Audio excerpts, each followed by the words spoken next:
Going to give you the answer for this question. The question is, who was the first person to observe microorganism under a microscope? Well, I'll give you the answer for this question, and the correct answer for the question is Antoine van Leeuwenhoek. So that's the answer for the question. Hi, thank you so much for watching this video. If you find this video is very useful, you can help this channel to grow by subscribing this channel.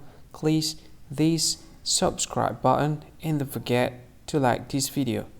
And if you find this video is not really good, or you don't really like this video, or you kind of feel that it's a little bit offensive or something like that, you can click this one, dislike button. You can do that anyway.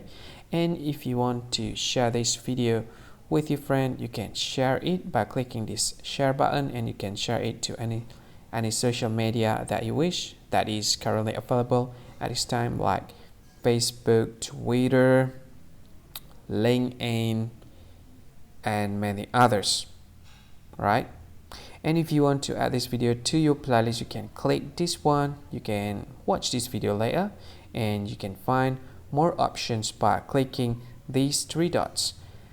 And yeah, don't forget to subscribe. I think that's all of it. Thank you so much for watching this video, and see you again in another video. Bye bye. See you again.